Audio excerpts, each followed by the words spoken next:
Hi, this is John, and today I would like to read and analyze the sixth poem in Wallace Stevens' 1923 collection, Harmonium, entitled Infanta Marina. So let me read this. Her terrace was the sand and the palms and the twilight. She made of the motions of her wrist the grandiose gestures of her thought. The rumpling of the plumes of this creature of the evening came to be sleights of sails over the sea. And thus she roamed in the roamings of her fan, partaking of the sea and of the evening as they flowed around and uttered their subsiding sound. Now, what or who is Infanta Marina?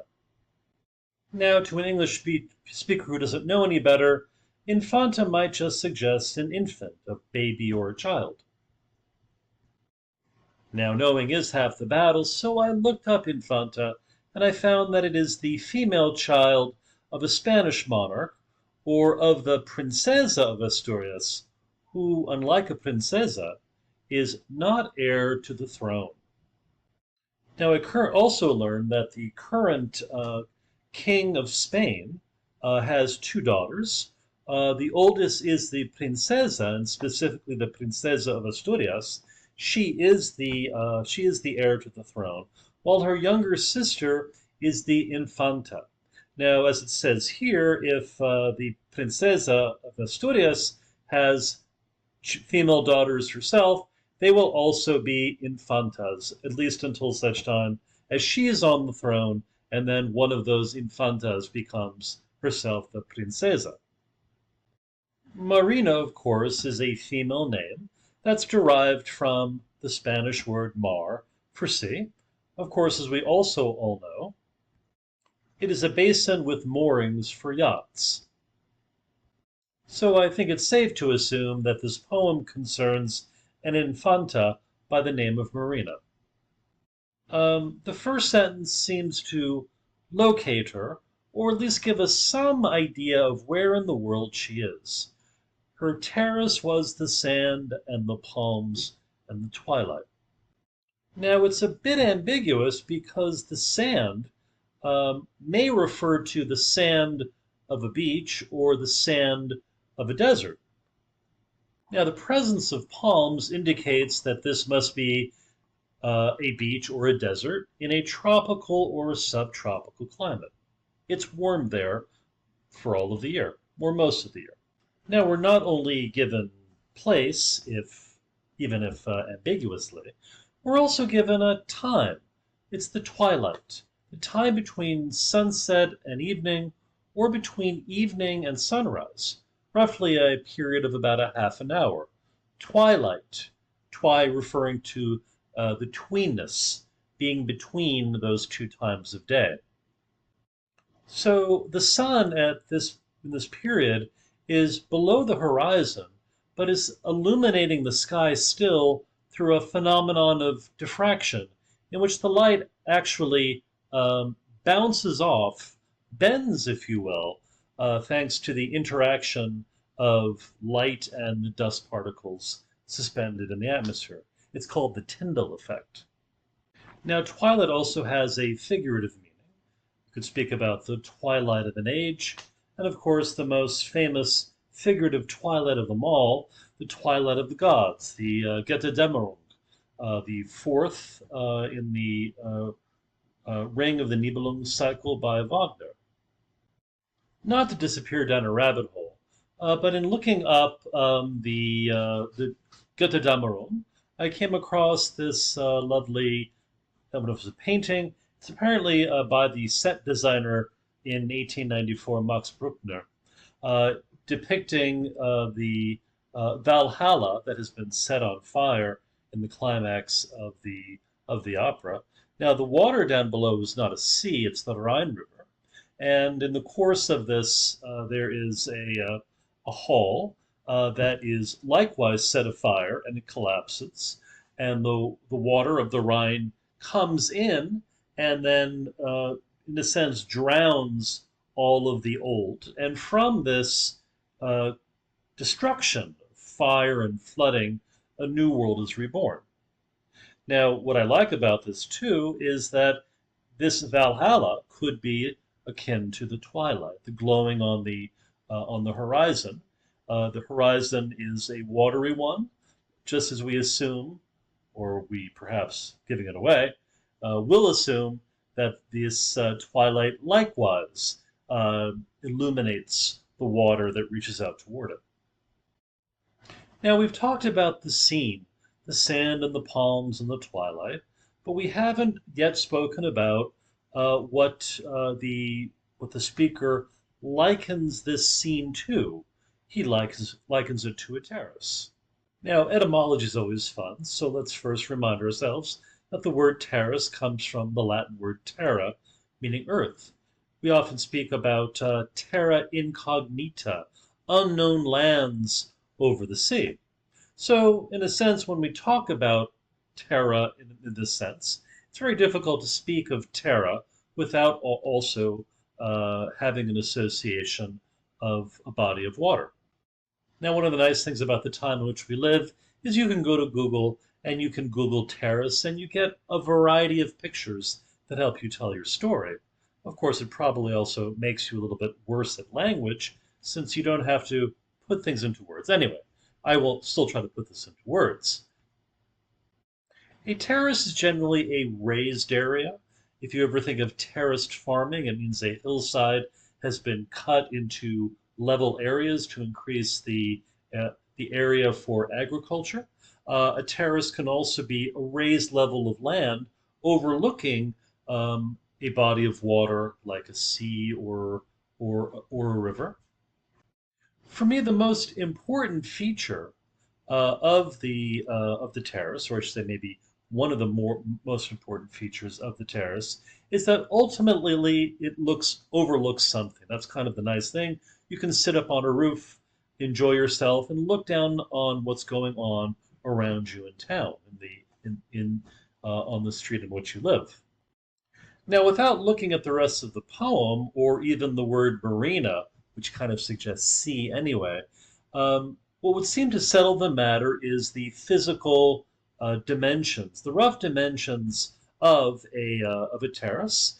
It is probably longer than it is, or longer than it's wide. So in this case, it seems to scream out beach. It has the similar dimensions of a beach. In addition, um, if you if this terrace were indeed a desert extending out to the horizon, then that means you could actually wander out, or the Infanta could wander out to the extent of her terrace and look over the horizon and see the sun, which is below the horizon, which of course is kind of funny to think, kind of absurd. So the beach could be a raised area, like a terrace overlooking the sea around her. I should also mention that if the terrace were a desert extending out to the horizon, kind of defeats the purpose of a twilight in the sense that you could imagine a being could go out and not have to wait for the light to bend in a diffraction towards them, but could see light for themselves by looking down onto the sun. Of course, we know in reality you can't do that on the world, but since we're living in an imaginative space, an imaginary space, the strict rules of the world don't apply. Indeed, we can conceive of a mythic notion of a flat Earth in which you could go to the edge of that Earth and look over the side. It also occurs to me that while royalty could, of course, spend their times on a terrace, when we think of royalty engaging with the public, we don't think of them, or we don't think of a terrace in a sense intermediating or framing that interaction. We think of a balcony. And there they are, my friends. It's King Felipe VI with his lovely family. And there's the little Infanta Sofia.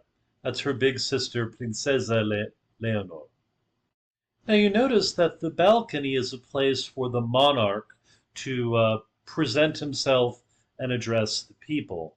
Um, the princesa, one day, assuming that she does become the queen of Spain, will likewise be able to go out onto the balcony and present herself to the people. The Infanta, however, when she grows up, she will not. Well, I don't know the etiquette. Is it proper for an adult Infanta to go out onto the balcony? I would imagine no, because she's not the monarch. So, although balconies and terraces are similar in that they're both raised uh, above, they're platforms. The terrace is far more extensive, larger. The balcony is far more restricted area. Balconies could be used for relaxation, but they're used officially. As someone wrote actually when I was reading about Barcelona, they're considered almost private public interfaces in a way that a terrace would not. So while the Princesa Asturias, I believe that she calls, one day will have a balcony. This Infanta will, like this Infanta, have to settle for a terrace. Well, new shirt, different day. Let's continue. She made of the motions of her wrist the grandiose gestures of her thought. Now, this is a seemingly very elegant construction. However, it's not proper usage. How do we use to make of?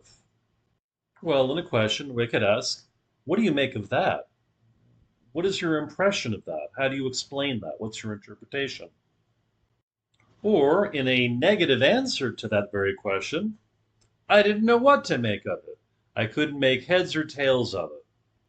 But what we can't do is we can't make a positive answer consisting of the words made of. I can't say, well, I made of it that.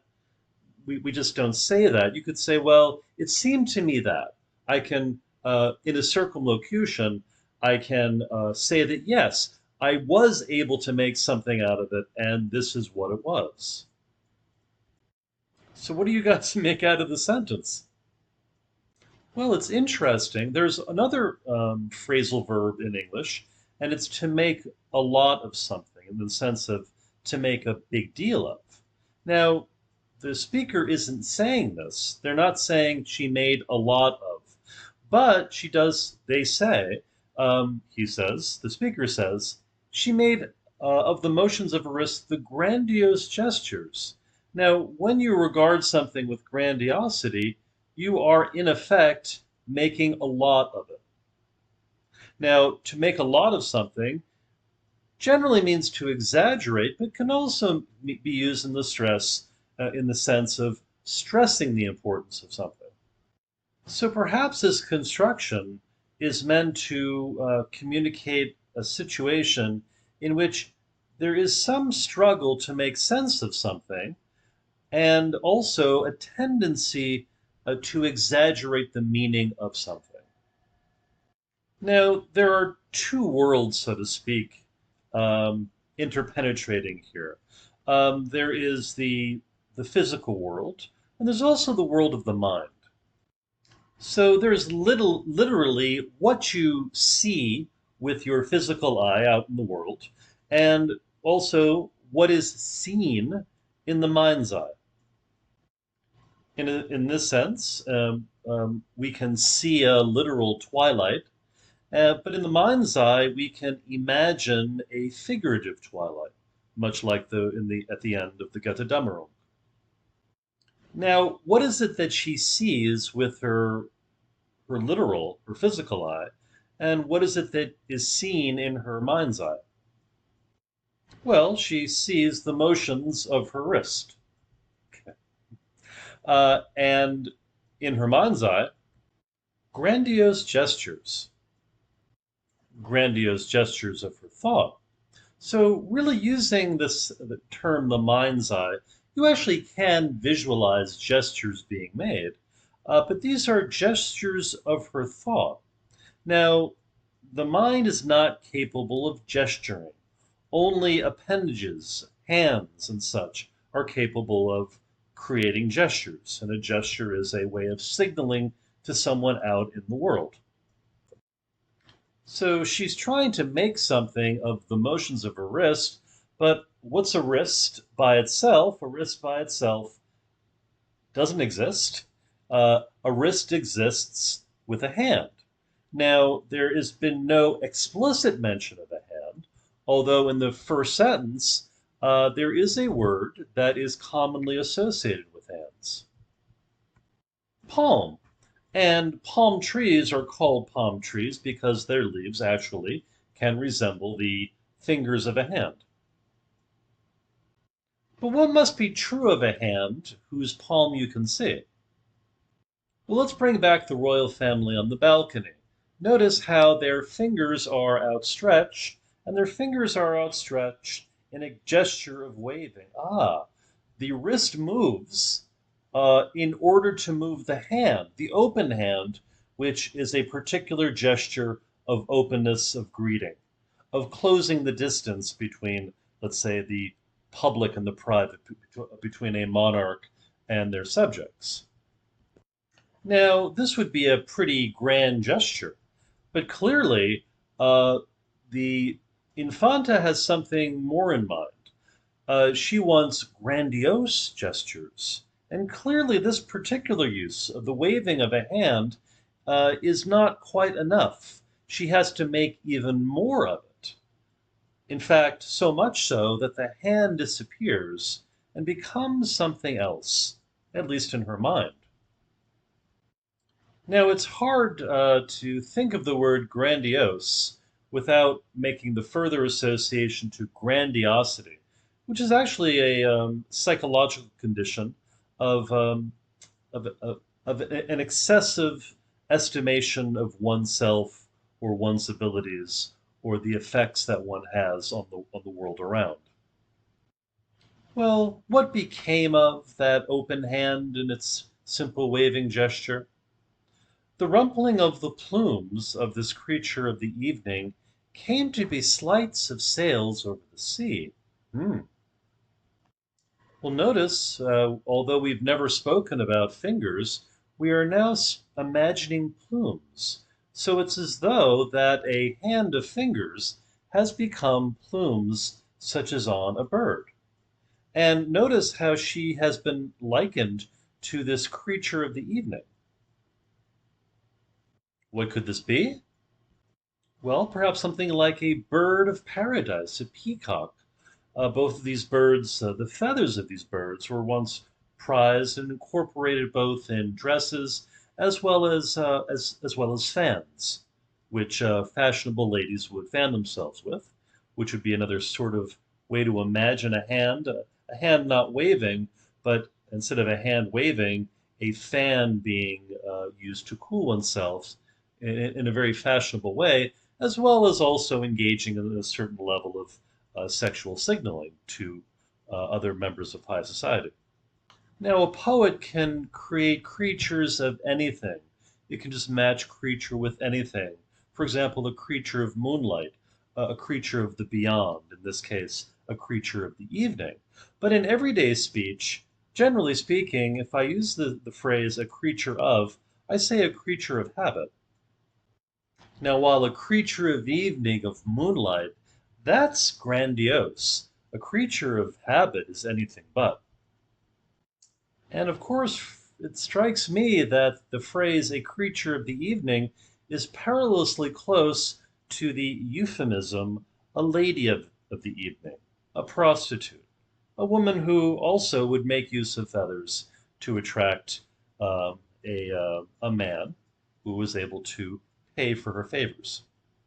So just as grandiosity is as though you've taken leave from reality, in a sense, a manifestation of grandiosity would be to imagine yourself as a bird of paradise when perhaps you're closer to a prostitute, or maybe just an everyday drudge, a creature of habit who does things because, well, you're ritualistically inclined to do so.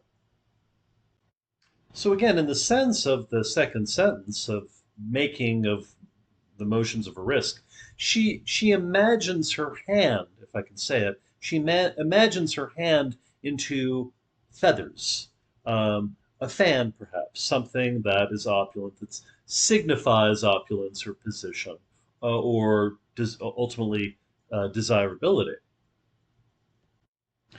But then there's this phrase, the rumpling of the plumes.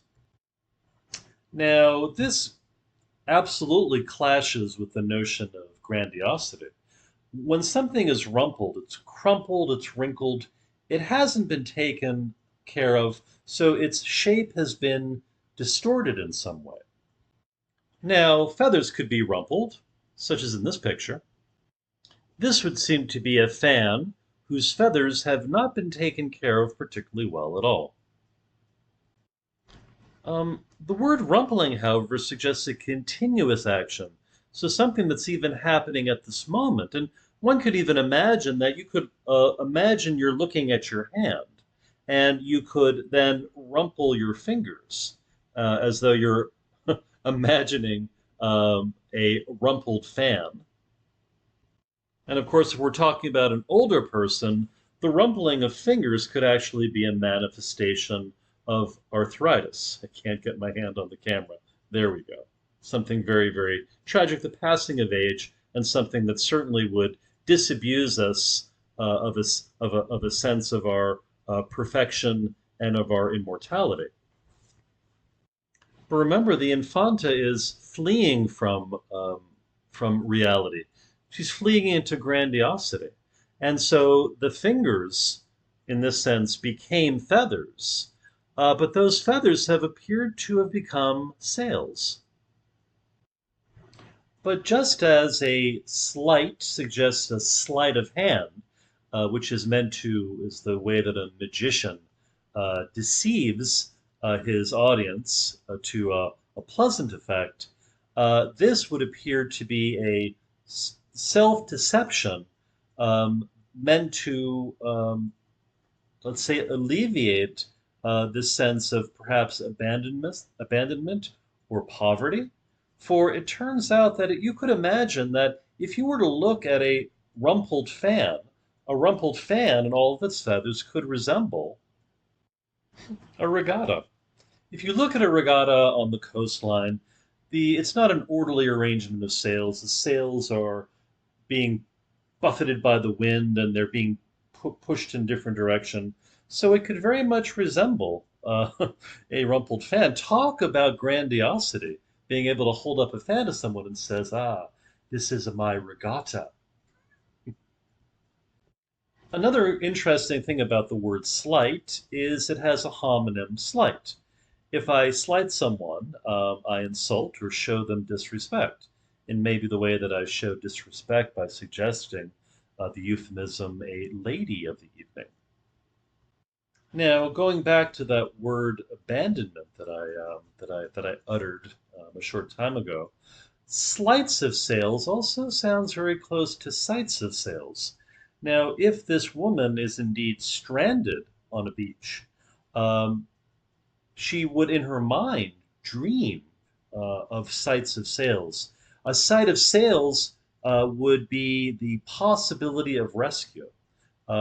I mean, we could also say in the best case, an Infantes traditionally was married off to some other monarch in Europe. She was sent away from home, had to learn different ways, a different language.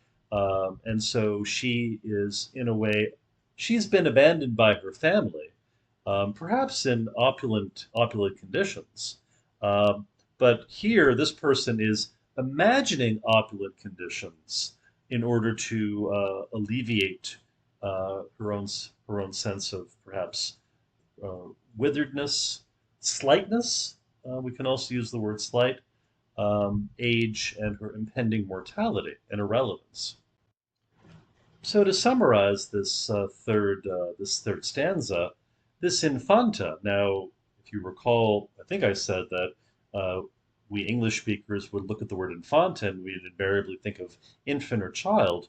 We have someone who is clearly no longer a child, who has lost all of that possibility and potential, and is now facing the evidence of her own mortality, and is trying to imagine a way her own hand. She's trying to imagine perhaps a withered hand as a withered fan, which she then imagines a regatta, perhaps reminding her of her childhood when all things were grand and possible.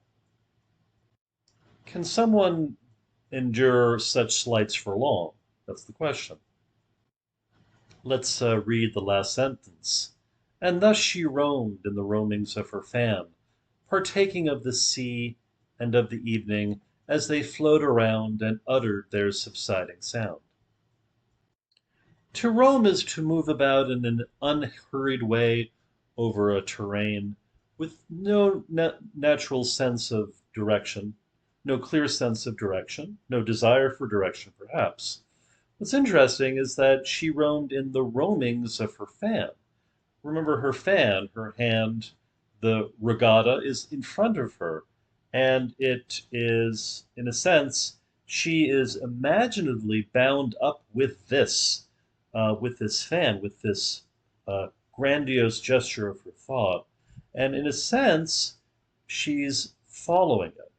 Now, of course, it's funny to think of you following your own hand, but the hand, remember, has become something else. It's become a kind of beckoning, perhaps a siren song.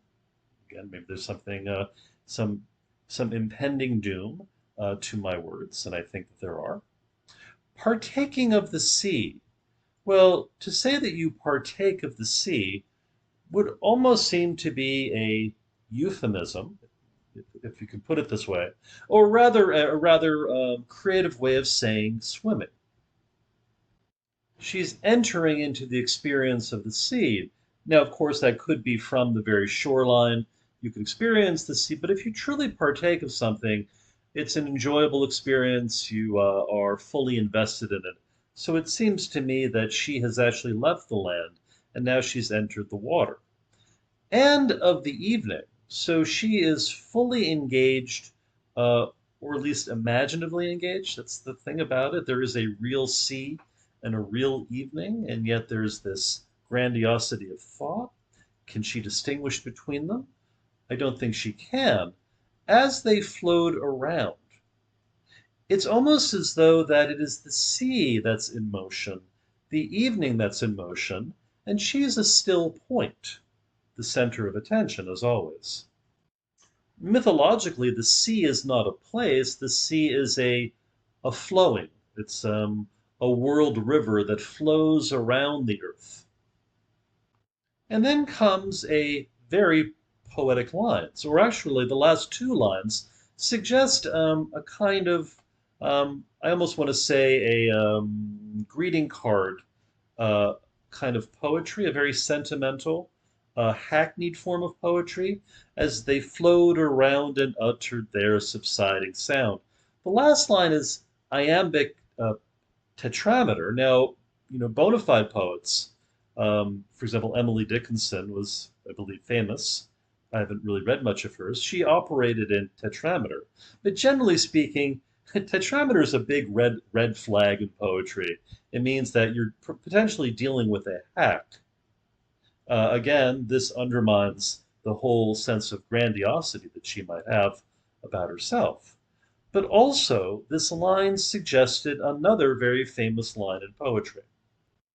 From the 1915 poem, The Love Song of J. Alfred Prufrock by T.S. Eliot, we have lingered in the chambers of the sea by sea girls wreathed with seaweed red and brown, till human voices wake us and we drown. First, the last line follows the other these words in rhyme. Around, sound, drown. The uttered of this line suggests till human voices wake us and we drown. Um, J. Alfred Prufrock is the quintessential bland man of 20th century poetry. Uh, the classic line, "Dare I eat a peach? I shall wear my trousers rolled." A man without imagination who does retreat into fantasy, of course, only uh, until such time as reality penetrates, until the authentic life, the authentic human life penetrates. That either could be the life that was or the life that never was. He never experienced it, and with it he drowns. In the same way that I believe that either literally or figuratively, the Infanta has also gone out to drown. As I said, that reimagined hand, that withered hand that's become the withered fan that has become perhaps a regatta, beckoning to her out in the water, is like a siren song leading her to destruction because she knows that this construct of hers is hardly watertight. Water, her ship, and so to speak, is taking on water and is sinking. She can't stay afloat, even despite her uh, extreme grandiosity, her desire to imagine herself out of this terminal situation. Now, the word linger from the Eliot poem and the word subside from the Stevens poem have the same effect on us. When I think of something lingering, it means that it's at the very, very edge of its extinction. It has stayed and stayed and stayed and persisted longer than it should have. It's a terrible way to think of a life as having outlived its intentions, its ability to become anything else than what it is, its internal decline. And if I linger, it means that I am going to depart on the same side. When something subsides, it begins strong, but it abates. It becomes weaker and weaker and weaker and weaker. And I think, as you will appreciate, the Infanta's twilight is not the twilight of the gods. It is not the final scene in the Götterdämmerung, in which Gibichung's hall is set afire when Brunhilde um, has set a funeral pyre for Siegfried, and the flames of which set the hall on fire, and into the burning of which Brunhilde throws herself. And of course, as this is happening, Valhalla itself is uh, is set alight by a firebrand. And as the hall of the Gibichung burns, the waters of the Rhine come in, flow around, and engulf the burning mess. And with this, there's a rebirth. There's a death here. We may have begun with a imagining of an infanta, but we have someone who has just collapsed, and has gone extinct. So it's a very sad poem. It's imaginatively wonderful and rich, but of course, to say that it isn't deeply sad would be untrue. Well, I hope you enjoyed that. I certainly enjoyed making this.